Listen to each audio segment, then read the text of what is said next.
ప్రభుత్వ ఉత్తర్వుల ప్రకారం కొన్నేళ్లుగా మూతపడి ఉన్న Mahalakshmi agro product private limited కంపెనీని ఆక్షన్ మొదలు పెట్టబోతున్నాం. ఎలక్ట్రిసిటీ డిపార్ట్మెంట్ కి, మున్సిపల్ కార్పొరేషన్ కి, కార్మికులకు మేనేజ్మెంట్ బకాయి పడ్డ మొత్తం 1,20,00,000. కాబట్టి ఈ వేలం పాటను 1,20,00,000తో మొదలు పెడుతున్నాం. సర్కారు వారి పాట 1,20,00,000. 1,50,00,000. 1,70,00,000. 2.5 కోట్లు. కోట్లింగం గారి పాట 2.5 కోట్లు ఒకటోసారి. కోట్లింగం గారి పాట 2.5 కోట్లు రెండోసారి. కోట్లింగం గారి పాట 2.5. రా ఫ్రెండ్ రా. ఇప్పటిదాకా నువ్వు రాపోయేసరికి పాట నా పేరుని పాడేస్తున్నా. నీ పేరు మీద పాడడం దానికి మన కంపెనీ పేరు మీద పాడొచ్చుగా. నీ నా అనుకునే మనిషికి మన అనే మనసు ఉండాలిగా డాడీ. స్నేహానికి లొంగిపోయి నువ్వు వాడిని పార్ట్నర్ గా చేర్చుకుంటే స్వార్థానికి అమ్ముడిపోయి వాడు నీకు పాడిగట్టాలని చూశాడు. ఆక్షన్ తనుకొట్టేయాలనే ఆలోచనతో పథకం ప్రకారం వీడు నిన్ను చంపాలనుకున్నాడు. అదృష్టవశాత్తు నీ కారు నేనే వేసుకెళ్ళబట్టి వీళ్ళ అసలు రంగు బయటపడింది. రండి ఇన్స్పెక్టర్ గారు, తీసుకెళ్ళండి.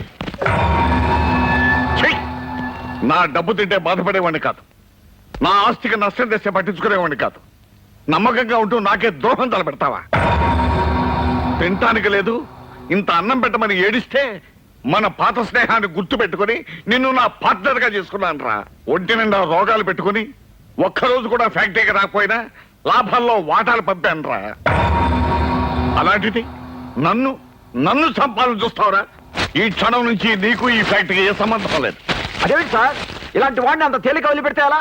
మనిషికి మాటతో సమాధానం చెప్పాలి, కానీ ఇలాంటి కుక్కకి చెప్పుతో సమాధానం చెప్పాలి సార్. ఏంటి అలా చూస్తావు? నేనెవరో చెప్పుకో చూద్దాం. ఏడ్చినట్టుంది. నిన్ను కడుపారా చూసుకుందామని ఇక్కడ పనులు చేస్తే నన్ను అసలు పట్టించుకోవేంటి? ఎలా చూసుకుందామని? కడుపారా చూసుకుందామని. కడుపారా చూసుకుందామని కాదే, కల్లారా చూసుకుందామని. ఈ భాష తగలయ్యా. ఏదోలే. అమ్మాజీ నువ్వు కారు టైర్ అయితే నేను నిన్నంటి పెట్టుకున్న ట్యూబ్నే. ఆ ట్యూబ్ కి ఎప్పుడు పంచర్ పడుద్ది. ఏంటే బోరుకొచ్చిన ఇంజిన్లాగా ఓ నస పెడతావు? నువ్వు ఇట్టాగి అంటూ ఉండు, మా అన్న ఎవరితో తాళి కట్టించేస్తాడు. ఏంటి వాడు కట్టించేది? పప్పులో ఉప్పు మెట్టడారు వెనక మీసాలు పెట్టినట్టు తింగరదవా? వాడేం తింగరదో కాదు. కాకపోతే నువ్వు తింగరదానివా? చాలు ఎవరికా. మా అన్న చాలా తెలివైనోడు. మా అయ్య నాకు రాసిన ఆస్తంతా తొక్కేద్దాం అనుకుంటున్నాడు. తొక్కేయడానికి ఏమైనా యాక్సిడెంట్ అనుకున్నాడా? అవును, మీ బ్రదర్ నాకేమాత్రం కట్టివ్వాలనుకున్నాడు? సిగ్గు లేకపోతే సరే.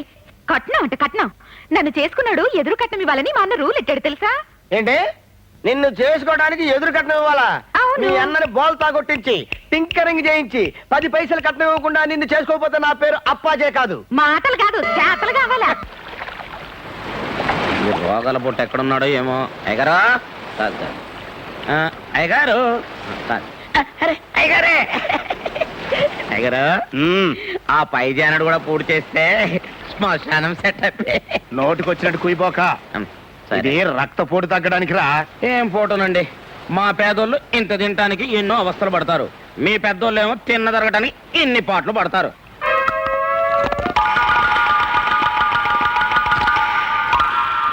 ఏంటా మెక్కుడు? డైరీ ఫారం గొట్టులాగా నా కంటి ముందట మెక్కబోకరా. ఆకలిగా ఉంది, నాలుగు పీకేస్తుంది. ఆకలి పట్టుకోవటానికి మంచి కథ చెప్పనా? కథలు చెప్పడం నీకు అలవాటే కదా, చెప్పు. మరే అనగనగనగనగా ఒక ఊళ్ళో బాగా డబ్బున్న మారోజు ఒక ఆయన ఉన్నాడు. ఆయనకి ఎంత సంపాదించినా తృప్తి లేదండి. ఇదేదో నా కథలాగా ఉందట్రా. అబ్బా, సెంటర్ లో చేంజ్లు ఉంటాయండి, మధ్యలో బ్రేక్ లేకండి మీరు. ఆయన పేరు అలెగ్జాండర్ అండి. దేశాలు గెలిచిన తర్వాత చివరికి చచ్చిపోయేటప్పుడు ఒక చిన్న కోరాడటండి. ఏమని? నేను చచ్చిపోయిన తర్వాత నన్ను పాతి పెట్టేటప్పుడు నా చేతులు బయటికి పెట్టి పాతి పెట్టమన్నాడటండి. దేనికి? ప్రపంచాన్ని జయించిన అలెగ్జాండర్ పోతూ పోతూ వట్టి చేతులతోనే పోయాడని జనానికి తెలియడానికి. అవును రే, ఈ కథ నాకెందుకు చెబుతున్నట్టు? ఎందుకంటే ఉన్నదాంతో తృప్తి పడక ఇంకా సంపాదించాలని, ఉన్న ఒక్కగానొక్క కొడుకును జైలు పాలు చేసుకుని చెప్పు దెబ్బలు తిన్న మీ బుద్ధి మారాలని. జ్ఞానోదయం అయిపోయిందిరా. ఆగలేను. నా చేతులు బయటికి తినన్నా నా ఆస్తిలో సగం నీకు రాసిచ్చేస్తా. థ్యాంక్స్ అండి. మీ ఒంటెన్ని రోగాలున్నా మీ మనసు మాత్రం వెళ్ళండి.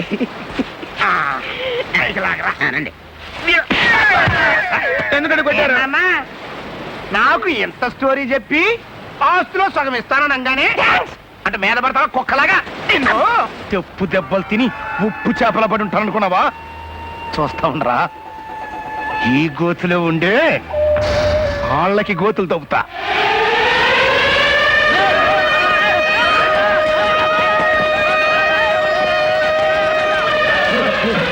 మిషన్ లాగేసిందిరా.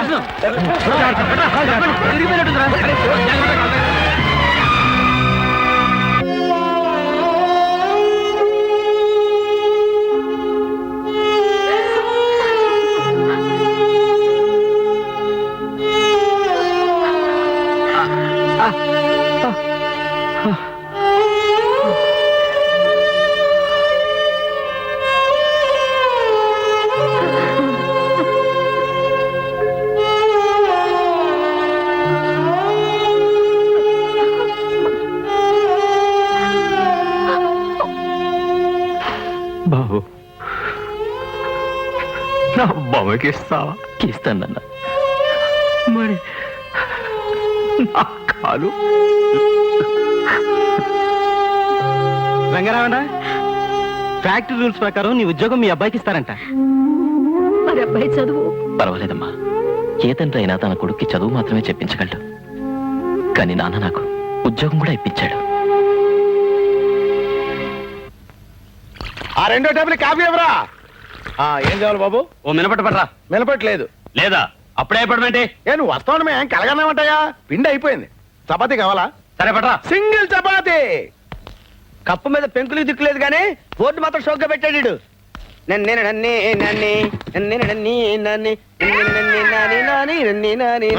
చెప్పవా? ఏం చెప్పమంటావా? కాశీ మందులు కలిసి చెప్పమంటావా? నువ్వు తినేది ఏంటో చెప్పవా? నీ దగ్గరే ఉందో చెప్పవా? ఇడ్లీ, ఉప్మా, చపాతీ. ఇడ్లీ ఎంత? 3 రూపాయలు. చట్నీ ఫ్రీ. ఫ్రీయా? ఉప్మా 5 రూపాయలు. చట్నీ ఎంత? ఫ్రీ. ఫ్రీయా? అయితే 2 ప్లేట్ చట్నీ తీసురా. చట్నీయా? వట్టి చట్నీ ఏం చేసుకుంటావా? పట్టించి తలస్నానం చేసుకుంటా. నీకెందుకు తీసురావా? ఎవడండి హోటల్ కొత్తలో ఉన్నాడు. రే ఇస్తాను నీకు చిన్న జలక్ పట్రా చెప్తా. ఈడవ్వ ఈ చిదంబరం గారి హోటల్లో చపాతీ తిన్నా కంటే పాత హవాయి చెప్పు పీకు తిన్నా better. Thank you.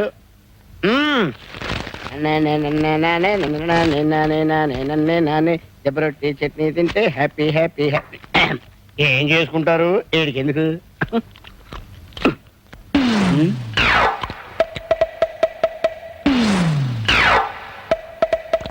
Chidambaram, Chidambaram, ఏంటి ఆంబోతులు అలా అరుస్తున్నావు? ఏరా నేను మినపట్టడితే పిండి లేదన్నావు. అవును. దిబ్బరొట్టుకి ఎక్కడి నుంచి వచ్చింది పిండి? దెబ్బ రొట్ట. నేను బిల్లి ఉన్నాను. రై నీకు దెబ్బ రొట్టె ఎక్కడి నుంచి వచ్చిందా? ఎక్కడి నుంచి రావడం అంటే ఇంటి దగ్గర నుంచి తెచ్చుకున్నావు. ఇంటి దగ్గర నుంచి తెచ్చుకున్నావా? అవును. చట్నీకి డబ్బు. చట్నీ చట్నీ ఫ్రీ అని చెప్పావు కదా. ఫ్రీ అంటే విడిగా ఫ్రీ కాదు, టిఫిన్ తో కలిపి ఫ్రీ అన్నాను. అవును, నువ్వు టిఫిన్ ఇవ్వలేదు కదా. టిఫిన్ నా దగ్గర టిఫిన్ అడగలేదు కదా. చట్నీ ఫ్రీ అని చెప్పావు కదా. చట్నీ టిఫిన్ తో చెప్పారు కదా. చట్నీ ఫ్రీ అన్నావు కదా. చట్నీ ఫ్రీ అని చెప్పి ఏంటన్నయ్య అప్పాజీతో గొడవ పడుతున్నావు? అప్పచ్చా పాపచ్చా ఇన్ని ముందే తెలుసా? తెలియకపోవడం ఏంటి? నేను పనిచేసే చోట ఈయన డ్రైవర్ గా పనిచేస్తున్నాడు. నన్ను ప్రేమించాడు, శోభనం కూడా చేసుకుంటాడు. ఉప్పు శోభనం కాదే, పెళ్లి. పెళ్లి తర్వాత నా చెల్లెల్ని పెళ్లి చేసుకున్నాడు డ్రైవరు బ్రోకరు కాదురా, ఎదురు కట్నం ఇచ్చే గొప్పోడు. పిచ్చి పిచ్చి వేషాలు వేసావంటే చెప్పు దిగిపోద్ది. పళ్ళేస్తారు బావా. పీకేగల అప్పులేదు చెప్పలేదు. లోపలికి వెళ్ళి పప్పు రూపో పేమెంట్ కాలేదు తొక్కేగల. పెద్ద రాకుమారిని ప్రేమించేసింది.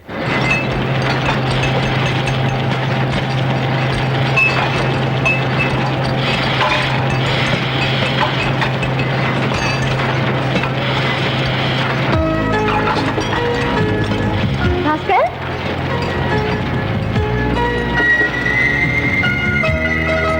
నిర్మలా, నువ్వెక్కడికి? పర్వాలేదే, పేరు గుర్తుంది. ఊరు మారాక పేరు కూడా మర్చిపోయా అనుకున్నాను. మర్చిపోవాలి, తప్పదు. ఇదిగో ఇలా మాట్లాడితేనే నాకు మండుతుంది. మీరు గొప్పవాళ్ళు, నేను పేదవాణ్ణి. మన ప్రేమని తల్లిదండ్రులు ఒప్పుకోరు, మన పెళ్లి జరగదు. ఈ సుత్తి మానవా? అన్నయ్య, నిమి ఇక్కడ ఉన్నావేంటి? అన్నయ్య, ఇతని భాస్కర్ అని నా ఫ్రెండ్. నమస్తే. హలో. గొప్ప ఆర్టిస్ట్, పెయింటింగ్ చాలా బాగా వేస్తాడు. పాపం టైం బాగోలేక కుంచె పట్టుకోవాల్సిన చేత్తో రెంచి పట్టుకున్నాడు అన్నమాట. అన్నయ్య, వీళ్ళ నాన్న మన ఫ్యాక్టరీలోనే యాక్సిడెంట్ లో కాలు పోగొట్టుకుంటే ఇతను చదువు మానేసి మన ఫ్యాక్టరీలో వర్కర్ గా చేరాడు. ఎంతో గొప్ప భవిష్యత్తున్న ఆర్టిస్ట్. ఇలా రెంచి పట్టుకున్నాడు. అలాగా, ప్రతిభావంతుడు ప్రోత్సాహం లేక మరుగున పడిపోకూడదు. నీ పెయింటింగ్స్ కి ప్రత్యేకంగా ఎగ్జిబిషన్ ఏర్పాటు చేసి నీ ప్రతిభ ఏంటో లోకానికి తెలియజేస్తాను. నువ్వు ఆ పని చేస్తే వీళ్ళ కుటుంబానికి ఎంతో మేలు జరుగుతుందన్నయ్య. అమ్మా, జపాన్ నుంచి మెషినరీ వచ్చింది. కస్టమ్స్ క్లియరెన్స్ కోసం మద్రాసు పెడుతున్నాను. తిరిగి రాగానే ఎగ్జిబిషన్ ఏర్పాటు చేస్తాను. All the best. Thank you sir.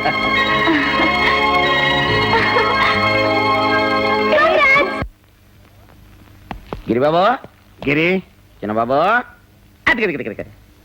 ఏంటి జైల్లో కొడుకు ఎలా ఉన్నాడని చూసి వెళ్దామని వచ్చావా? మీ హెల్త్ లో ఏమైనా డిఫరెన్స్ వస్తే మిమ్మల్ని బురద వైద్యానికి తీసుకెళ్దామని వచ్చా. Shut up. చూడు గిరి, మనం ఎంత పెద్ద లాయర్ని పెట్టినా ఈ కేసు గెలవలేమని తేలిపోయిందిరా. అందుకే వేరే రూట్లో వస్తున్నా.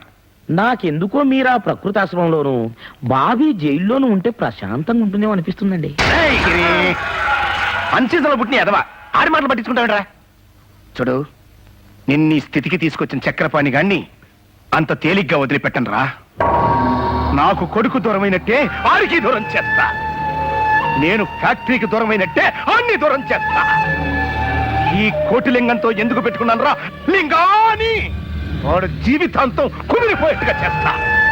హా, దానికి శ్రీకారం ఆల్రెడీ చుట్టేశారా.